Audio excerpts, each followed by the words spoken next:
to me, that's a sure recipe for unhappiness and for never feeling like you have enough time, because you never are, like you said, you never get to complete or really feel present in what you're doing.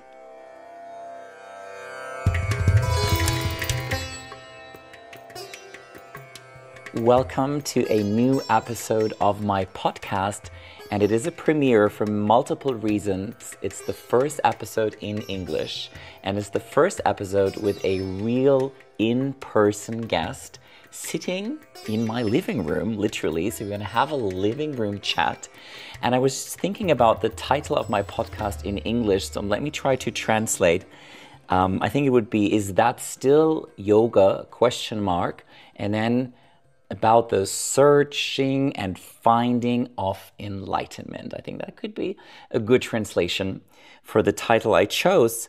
And it's also a very special episode because I have here with me my dear teacher, Sharon Gannon, who also is the founder of Jivamukti Yoga, and we will dive into many different topics.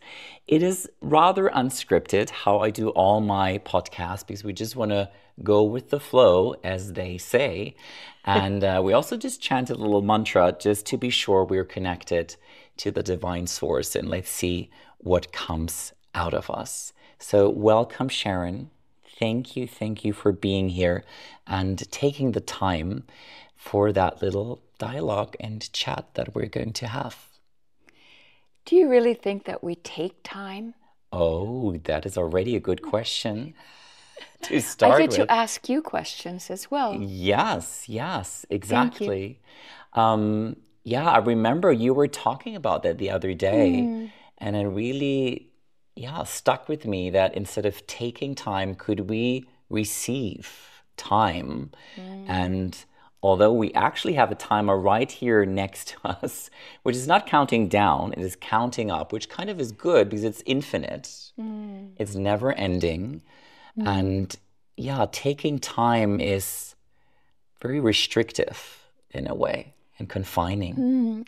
Yeah, and it kind of speaks to our human habit of grabbing and taking and hoarding and consuming, which causes us to be very concerned about I and mine. Those kinds of concerns are not very conducive to yoga. And it's a good thing, I think, to look deeper into the words that we use and the phrasing and question if that's really what we mean to say. And I think I agree with you. Could we receive time rather than take it? Or meaning, could we be more accepting of the privilege that we have in this incarnation and the time that we have while we are alive? I think it's a better way of thinking of it. Taking time can make you feel like you don't have enough time, and that it would cause you to be in a hurry. And being in a hurry, you're not relaxed, and it's very difficult to drop into the present moment then. And that is what yoga really encourages us. And that is really what yoga practice really encourages us to do. Right. To be present in the now. And it's much more fun, I guess, too, right? Because otherwise, as you said, you always feel you're running out of time, or you do not have enough time to do this or that.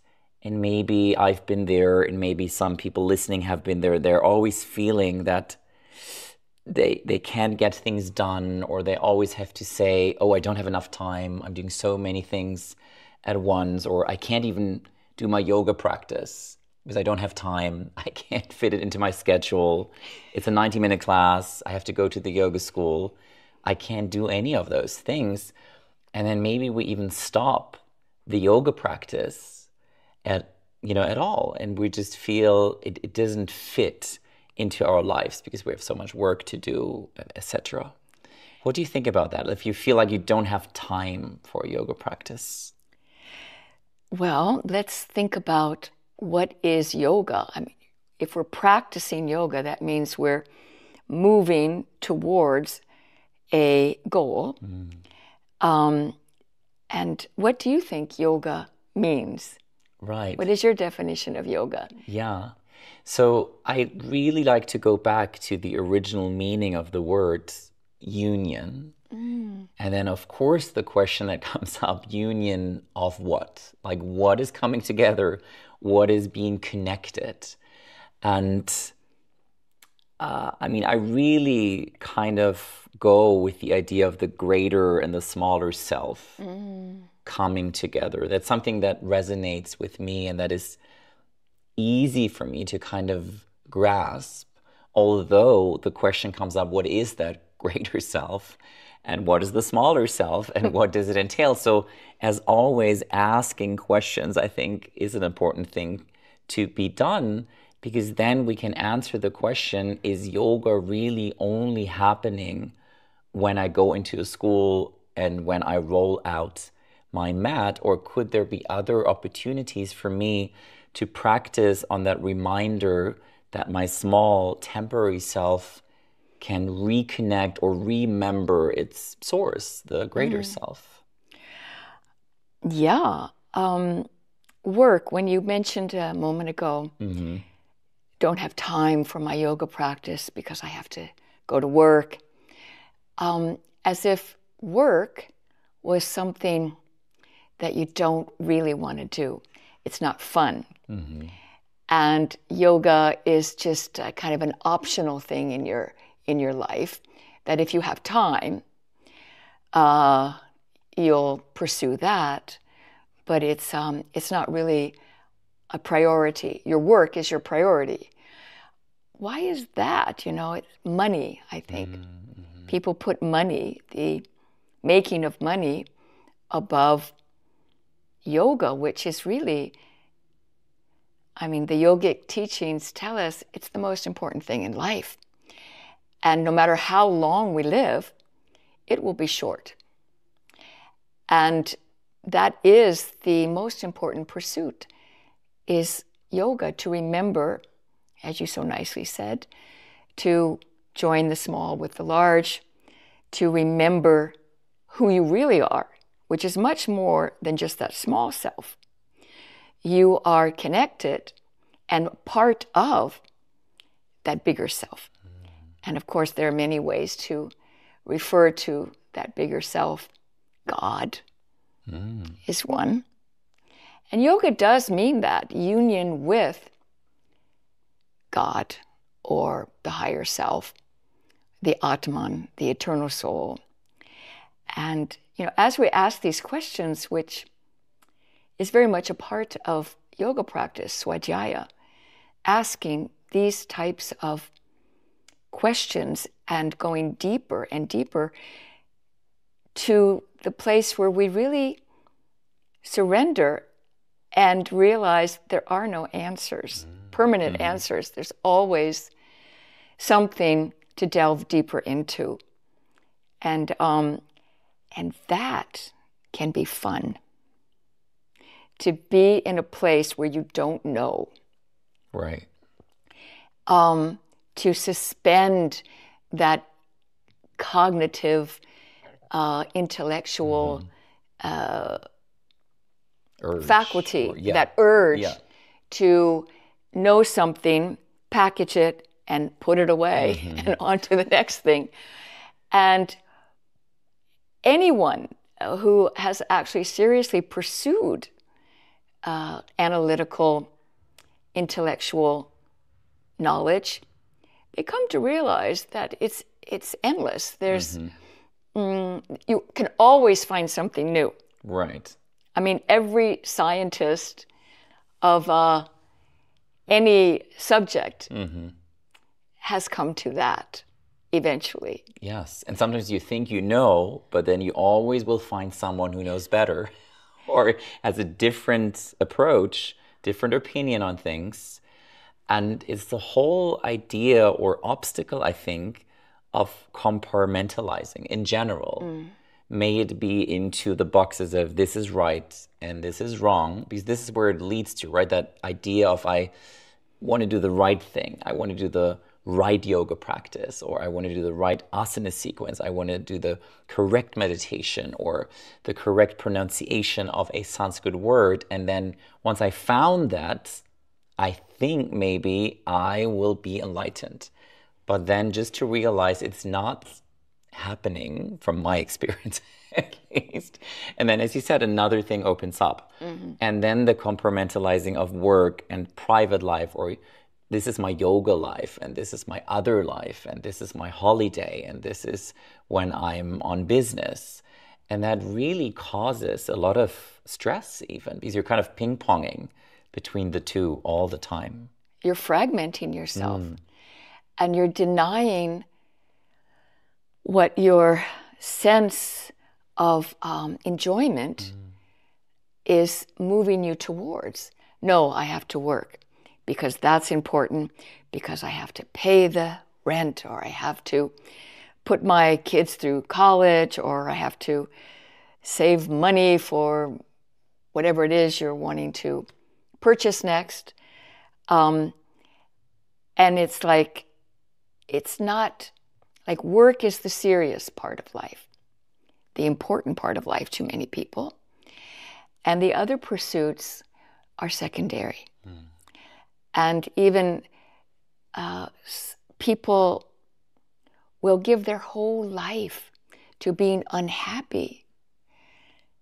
And work has this connotation. It's not something I like, but it's something I have to do. And when I earn enough money, or when I get more stable, then I can do the things I really like. I mean, that's a common way of approaching life. And so, as you said, we compartmentalize. And I think that causes us to be fragmented beings who are not whole.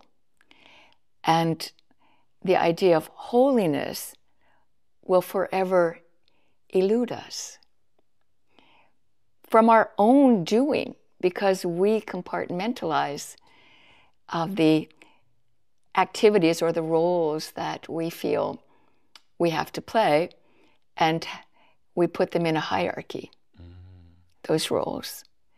And what if we threw that all away? It would take a lot of courage, tremendous amount of courage, I think, in our society today, but to actually find joy in everything that we do, whether it's going to work or going to the yoga class or practicing yoga at your home. Wow, what a concept, by yourself in your room. Eating a meal, taking vitamins or supplements. You know, so many people, it's like, oh, I hate the taste of this. Oh, this is horrible, but I guess I have to do it to be healthy. I really think that that is dangerous thinking. I mean, I have found that to be dangerous thinking. I don't want to eat anything that I don't feel good about, that doesn't make me happy. Right. Even if someone tells me, oh, it's a healthy thing to eat, or you should be eating that, I question that. Maybe for them, okay, fine. Who am I to say what someone else should do? But it is my job to figure out what I should do. Of course. And I think what you just said reminds me that one of my first episodes had the title, I think kind of like how, you know, washing the dishes can be a yoga practice. And it was all about the intention and why we're doing it. Can you maybe give us an example of how you do that? How eating a meal, how, you know, doing things you don't really enjoy doing maybe in general, but how you can turn that around and make it a yoga practice and make it an offering? Well, I have discovered that something that has helped me is routine. Now, for some people who aren't really into time management in that way, might think that doing something every day in like the same way or a similar way at the same time might take too much time. But actually, I have discovered it gives you a lot more time. Like, for me, the first thing I do is my meditation practice in the morning. I mean, just sit up and do it. And, you know, some people might say, well, that's great for you, but I don't have time to do that. Okay. Do as you like. But for me, it gives me time. And to do the Krishna Seva that I do, which is a yogic practice of deity worship. But each part of that practice takes organization. Like, I have to present the flowers. I have to fill the water pitcher for the deity. I have to bathe the deity. I have to get out the clothes, etc., etc. So I approach washing the dishes in the same way, that I'm organizing my kitchen. I'm clearing the mess. I'm clearing the atmosphere by organizing and knowing that first I'll wash the silverware, then I'll wash the glasses.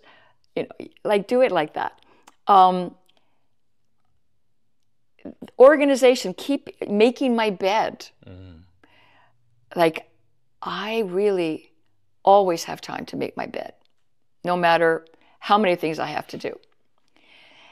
And because I've just surrendered to that, I have a lot of time to do a lot of things compared to other people who tell me that they couldn't do all of those things. Routine, I think, is the key. And approaching routine with joy and fun. It's a fun thing to do. To put things in place. I can't really explain it better than that. Putting things in place, organizing, sorting things, not having just a whole mumble-jumble mess. You know, they say that prosperity comes from the goddess Lakshmi. She is beauty, harmony, wealth, prosperity. And I have a very good friend in the form of Harimula Kudla. He's also your friend and a friend to many in the Jivamukti community. And he has been a business consultant for many years. And he has his own business. And his clients are very high up, mover and shaker type of people. And so when he's called in to help a business or a government, because governments run as businesses, the first thing he does is look at the CEO's office or the president's office or how their desk is organized. And if it's all disorganized and messy, that's the first step in remedying the problem. Because if you, as the head of the organization, cannot keep your desk clean and in place and know where the things that you need are, and your house is the same way, prosperity will always elude you. And of course, each one of us is the CEO of our own lives, and the president or the, you know, we're in charge. We have all those roles basically all in one. And that's really interesting on many levels. I think kind of projecting what happens in a small space, kind of the microcosm we are in, and how that will affect the rest, the macrocosm, you know, even just our apartment affecting the rest of our lives, or a tiny little thing. And what you said, putting things in order and also doing one thing at a time, it seems. Yes. Because most of the times, and I know that feeling is, I have many things on my to-do list, and instead of starting with one, I'm kind of getting caught up in, oh, there are so many things I need to do. So I spend more time on thinking, what is the next thing I'm going to do, instead of just doing one, you know, just starting with one, which sometimes it's a lot faster than we think it is, where it might just take 5 minutes, but it feels like it's going to take 7 hours. Yes. What about when you're washing the dishes or doing a task that you already have projected onto that task, that it's not going to be fun, that it's a chore. And so you put on earphones or headphones, right? So you're doing another thing that you feel is more fun, so it can you can get through that uncomfortable thing. Right. To me, that's a sure recipe for unhappiness and for never feeling like you have enough time, because you never are, like you said, you never get to complete or really feel present in what you're doing. And the other day you brought up something very interesting to me that I think relates to what we're talking about. We were in the yoga workshop, and I was teaching Surya Namaskar and getting people to count the breaths and to spend equal time on each part of the sequence, whether it was, you know, something that was they felt was difficult or something easy, like Tadasana. Most people think Tadasana is easy, and Chaturanga Dandasana is not so easy. But to give each of those asanas equal time, the 4 counts. And can you just relay like your insight about that? Because I thought it was very interesting, and I agree totally. I have come to the same thing. Yes, because I think we're also talking about that feeling of time and how some things feel fast, some things feel slow, and that sometimes when I teach vinyasa like we do in our method, and I give the rhythm 1, 2, 3, 4, 1, 2, 3, 4, and people get afraid that it is so fast, like I'm counting so fast. But by the time they get to lowering down into Chaturanga, they feel, oh my God, it's very slow. Because it's something, as you said, like they don't like that. And then at another movement where they feel it's actually easy, they feel, oh, it's too fast.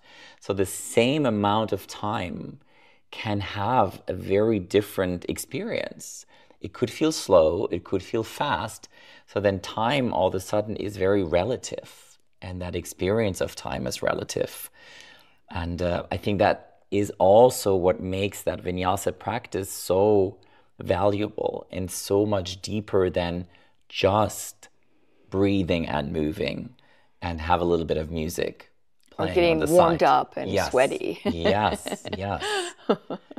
Like it gives you a deeper understanding to go beyond time, maybe even. And I know you and David are often relating that vinyasa practice to the Yoga Sutra, where Patanjali talks about that idea that only at the very end, like when we look back on time or a progress of a sequence of things, we will be able to understand how these things are really working out and how elements of time are connected. The Kshana Krama. Yes. Each moment, each Kshana. Yes. Right, in the Krama. Right. And maybe that's a good segue also into the idea of asana in general, because what you just said, being precise and, you know, having structure, I think that is something we can practice in the asana practice on the mat, to be precise, because alignment, for example, to me, it is not something that is just about doing it in a healthy way. And yes, we don't want to injure ourselves, of course. But practicing alignment as a practice to be precise and to focus and be in the present moment and doing one thing at a time. Like, I'm placing my foot right now in a certain way. I'm not thinking of the next asana. I'm not even thinking of the last. And doing that consciously. How do you feel asana? Like, what does asana mean to you? Like, what does it entail? And I know it's much more than getting stronger and being flexible, but I would like to hear it from you. Well, I think there's only one asana. And that is your connection to reality. And to equate it to your relationship with time, I think is very, very helpful for a deeper insight and understanding about what is it, what is the value in the practice of asana to us who are on this path, the yogic path, the spiritual path, wanting to remember who we really are, wanting to remember our connection to the higher self, to God. And there's only one asana, I feel, and that's our relationship with reality. And if you delve into that, then lots of questions come up. What is reality? Right. What is real? What is real? What is real? And can we really know that? Can we really know what is real? Can we really live real lives? Can we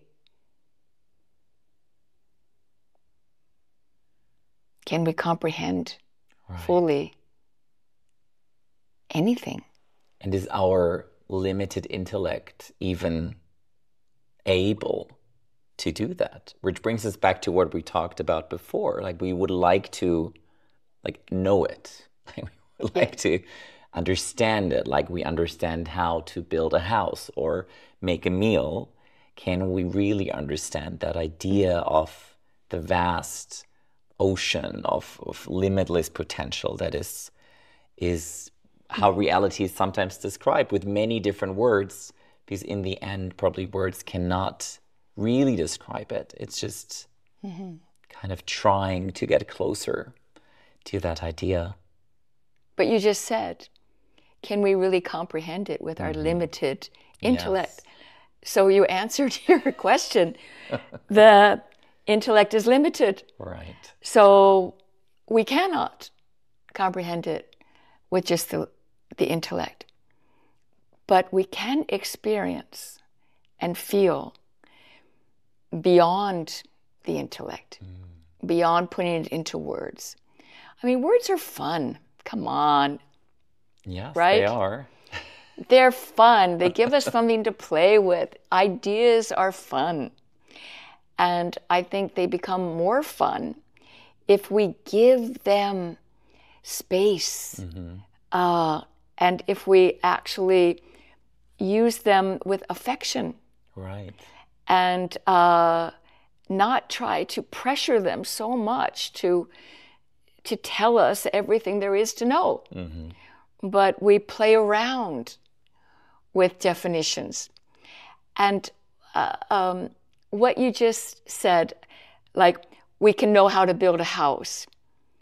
Well, when you said that, I was thinking, well, but how to build a house actually keeps changing. Yes. For designers, for architects, for builders. And over time.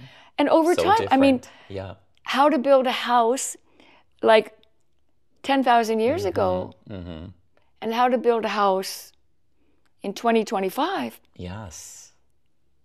Very different. Very different. The definition of a house. The definition of a house. Yes. And to me, that's so exciting, you know? It's not a freak out. It's not like, oh no, I'll never be able to understand anything. I mean, to be able to be in a place of not knowing is like what you were saying, you step into this infinite potential. And I like that. Yes. And it might seem to some that that's contradictory to living a life and embracing routine and organization. But actually, I think it's key.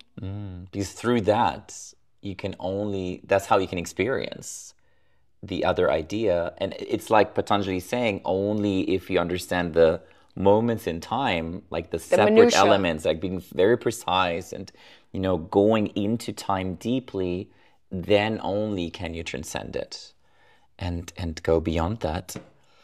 What you just said about words reminded me also, because the question that came up to me when you said there's only one asana, I was like, okay, great, but then why are we doing all of this? Like, why did you invent different asana sequences, etc.?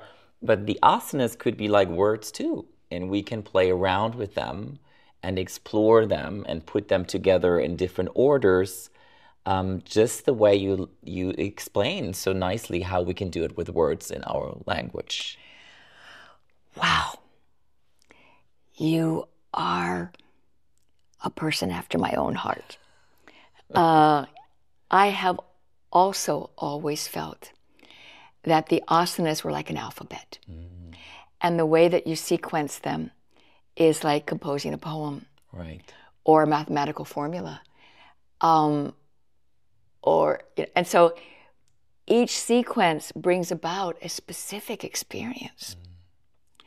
Because we're dealing with the chakras.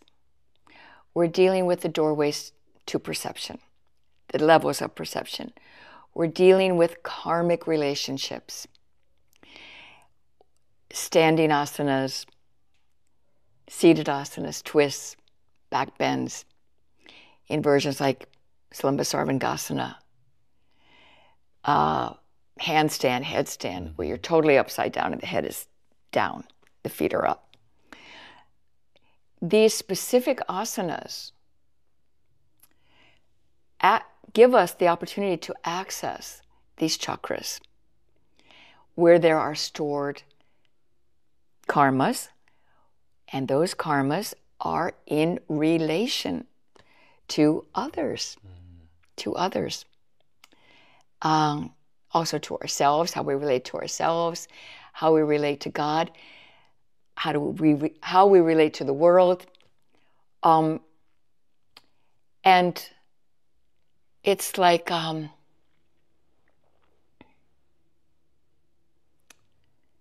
lost my train of thought. You were talking about the different relationships, how the asanas bring about the practice with the different relationships to the world, other people, to God. Might come back. It will come back. But it was a good one. That's how it works sometimes. I think the good ones are getting caught off. I got it. Great, we're back. It came. Thank you. Asana. Why we like to use that word instead of pose or posture. Because asana means a relationship. And a relationship is dynamic. It moves, it changes. And whereas the word pose implies something static. Right, like you're holding. Yeah. And posture even like that. Yeah. Something that is restricted and has no room to move. And this goes back to what you said about alignment and the precision. But it must be dynamic. When a relationship is dynamic, when an asana is dynamic, then you have an opportunity to explore. You have an opportunity to go with your sense of adventure, not knowing where you're going necessarily. And with that openness of heart and mind and body, you could learn new things. Curiosity can take you into unknown territory.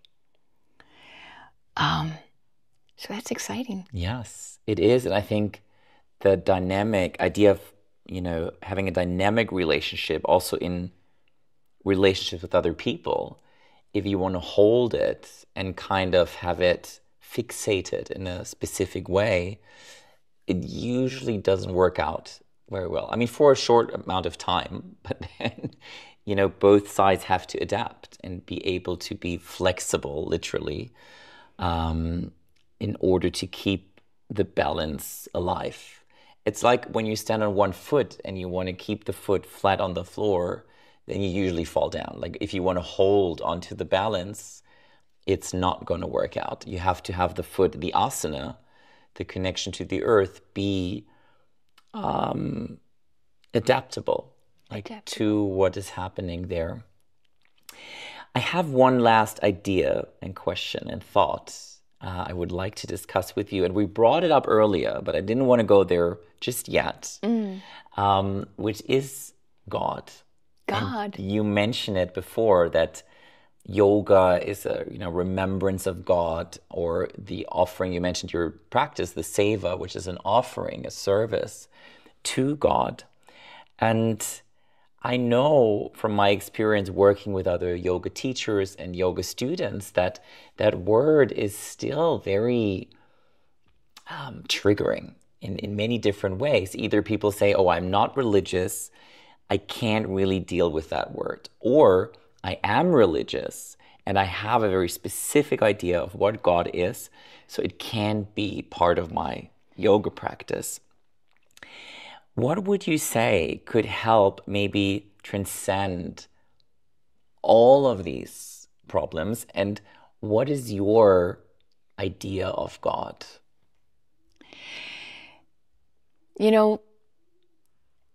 What other people, their opinions, I respect them. And I respect that they might not understand my perspective. Mm-hmm. And I don't want to try to convert anyone. I think all opinions are valid when it comes to God. Because it is a very personal thing, our relationship with God. And so really I'm not, to convert others to my way of thinking, it's just not fun. Mm-hmm. It sounds tedious.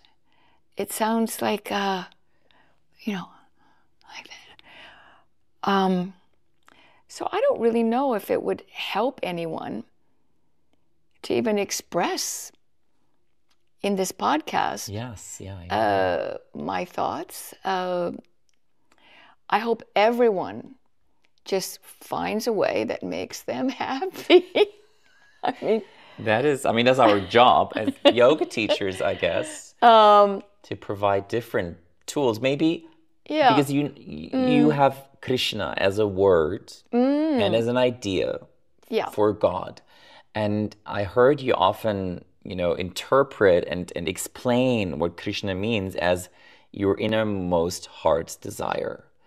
Yeah. And I think that is something that most everyone can relate to.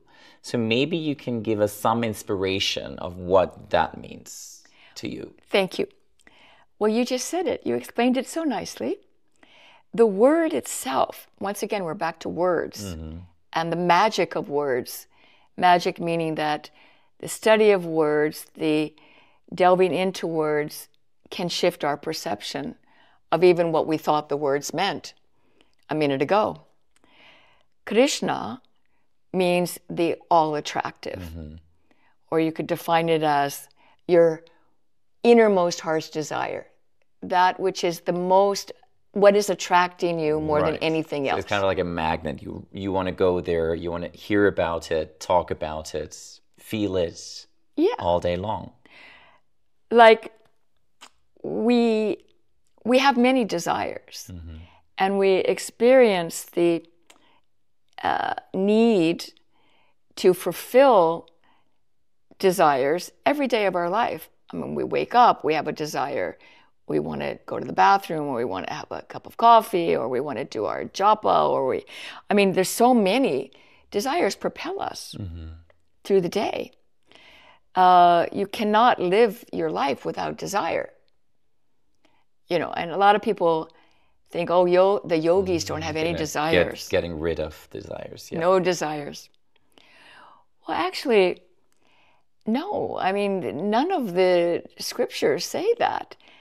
It's about realizing what the innermost desire underneath all of those desires is. If you keep probing deeper, and that's what we've been talking about, right. Going down the rabbit hole and not being content with just a superficial definition of something. And so if you keep probing and probing, you will find your innermost heart's desire. And the name for that, the descriptive name for that is Krishna, that which is all attractive, that is your innermost heart's desire. Now, each individual person can define in their own way what that might mean. But simply put, Krishna is non-denominational, if you look at it that way. It's too deep and intrinsic and primal to be contained in any religious system or spiritual system. It's beyond that. Because each one of us, if we are courageous enough to recognize we have an innermost heart's desire. Yes. And that is what the practice of yoga is about, pursuing that, moving towards that, allowing that to fill every moment, every kshana of the day, every activity. And that's what Krishna says in the Bhagavad Gita. Do what you do, whatever it is.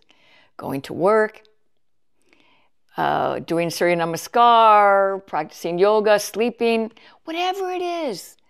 But remember me when you're doing it. Remember your innermost heart's desire. And then your life will be happy. Yes, it sounds really good. It is good. Something I can just encourage everyone to try. And I think... you know what? Oh, we're not trying. Don't even we're doing go it. there.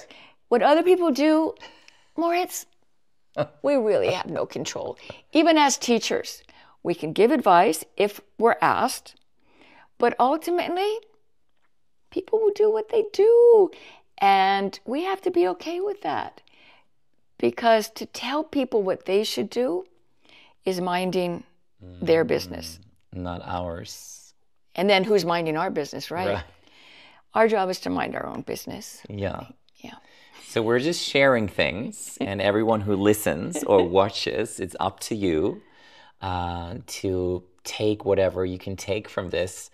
And something we're not going to go into, but I really wanted to share, because a lot of these ideas you just mentioned also, that the idea of God being everywhere and in everyone and in everything, because I think also what the yoga practices could do is that our senses ultimately could see God in everything and hear God in everything, is really the idea of a great person of our history, one of the 5 acharyas.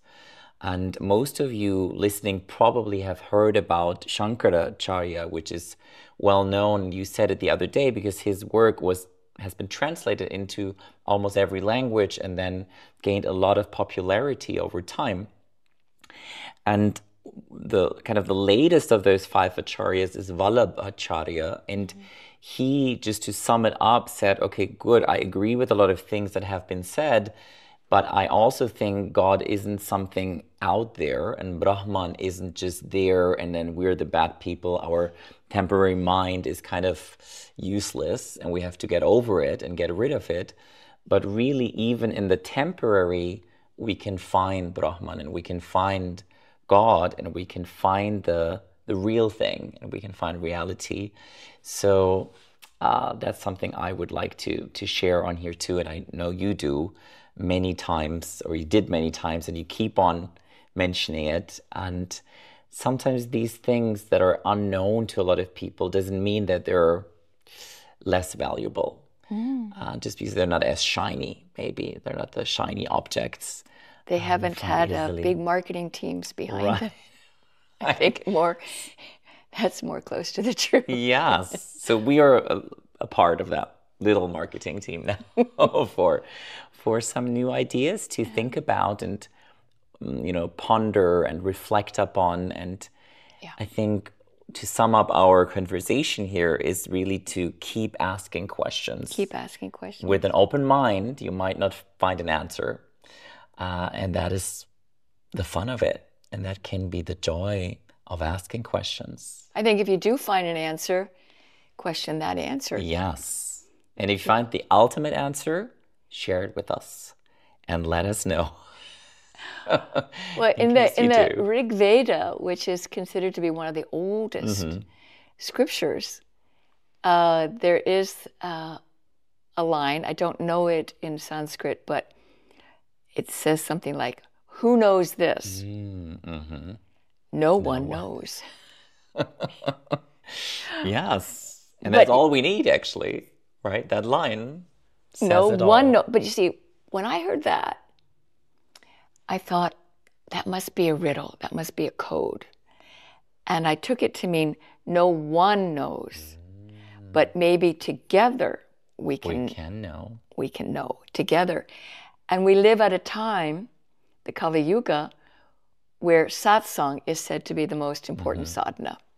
And that is a coming together and sharing ideas and talking about things, discussing elevated subjects, as your podcast is committed to doing. Yes, and just like we did in the last minutes. And also, I encourage everyone in every episode to, reach out, write me, text me. I'm always happy to hear your thoughts, or maybe also topics you want me to discuss or guests you want me to talk to, because that really, as you said, the conversation and communication, like getting together, and the idea of satsang these days, yes, can happen in person, and it is great to be in the physical presence, but nowadays can also be transferred into the digital world and gives us so many opportunities to connect with like-minded people and people that hopefully inspire us.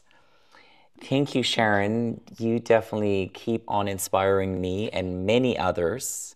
So thank you for, I want to say taking the time. Thank you for spending the time. Spending time. Immersing ourselves in the time. Yes, for allowing me to receive time with you. And precious time. Yes, very time precious. Time is precious. Thank you. Thank you. Thank you. Thank you so much. Blessings to you. Shri Krishna Sharanamama.